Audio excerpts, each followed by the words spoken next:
Hello, this is my mentor teacher, Miss Morrison.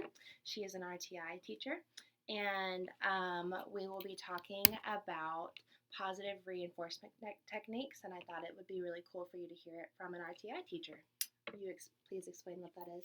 Yes, I am an intervention teacher who sees small groups, and I'm also the RTI lead for our school. So I kind of get to see both sides of things, what kids need, and then take what they need, turn it into lesson plans, and teach small groups.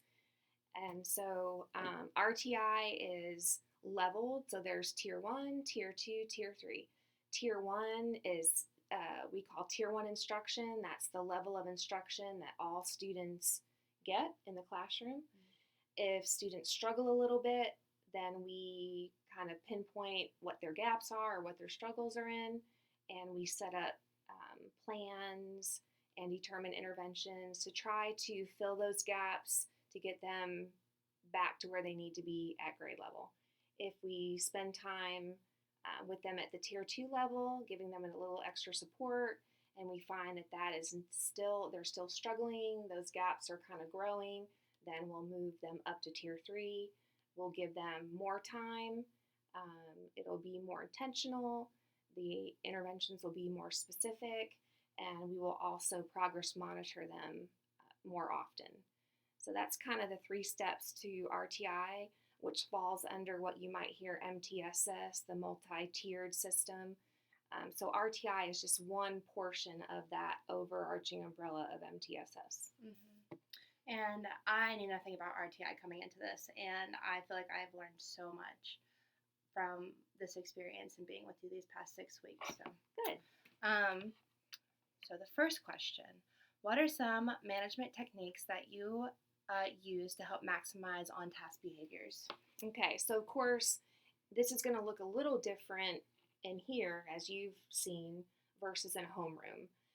So some of the things that I do in my classroom, and again, I usually have 1, 2, 3, maybe 4 students at a time.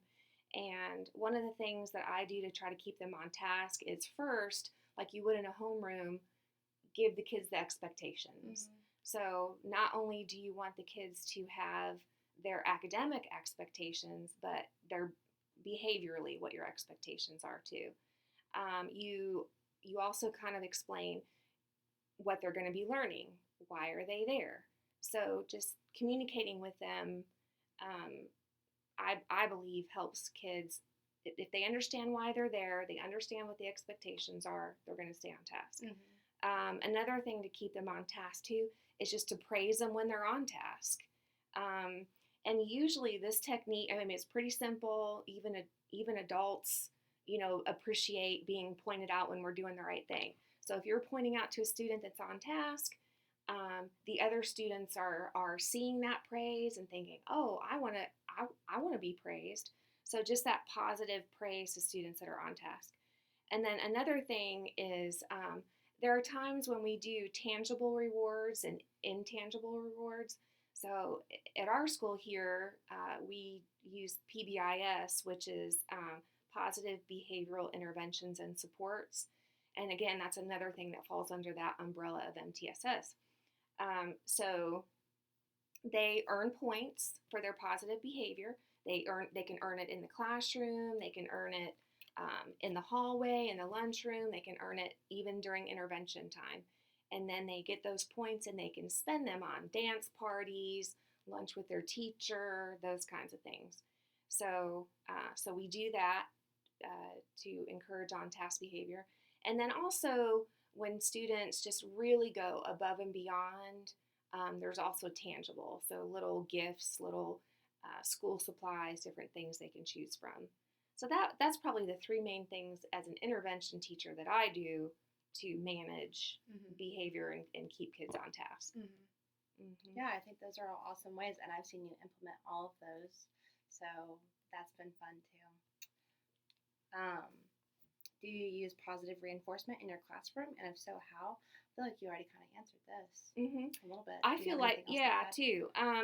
Again, positive reinforcement goes a long way in sometimes it's difficult because you kind of can get caught up in the students that are not doing what you're asking them to do.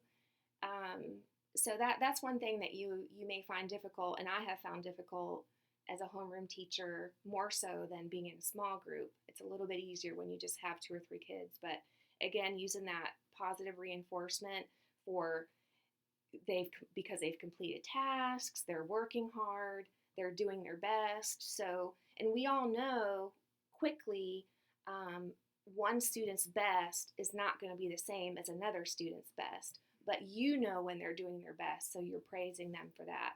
And then also another positive reinforcement again is in our school we use PBIS, and what I didn't mention before is PBIS. It's an evidence based and supports students' behavior, academic, social, emotional, and mental health. So as you've seen being with me, as we spend time in a homeroom, that we don't just reinforce students for their positive behavior when they're completing their work. It's, oh, I like how you encouraged your friend, or, oh, you did a good job helping your friend when they didn't understand. So there's a lot of different pieces to positive reinforcement.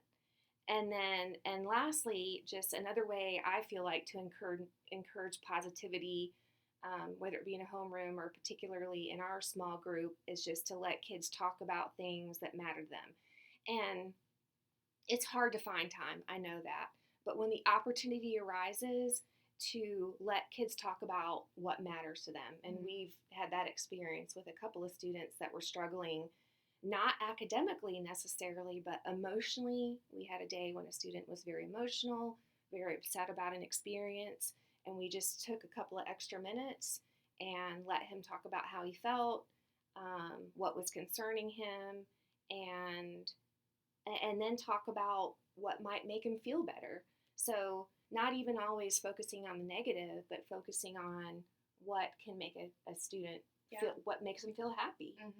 So I find that just showing a student, just taking that minute or two to let them talk about what matters to them is positive.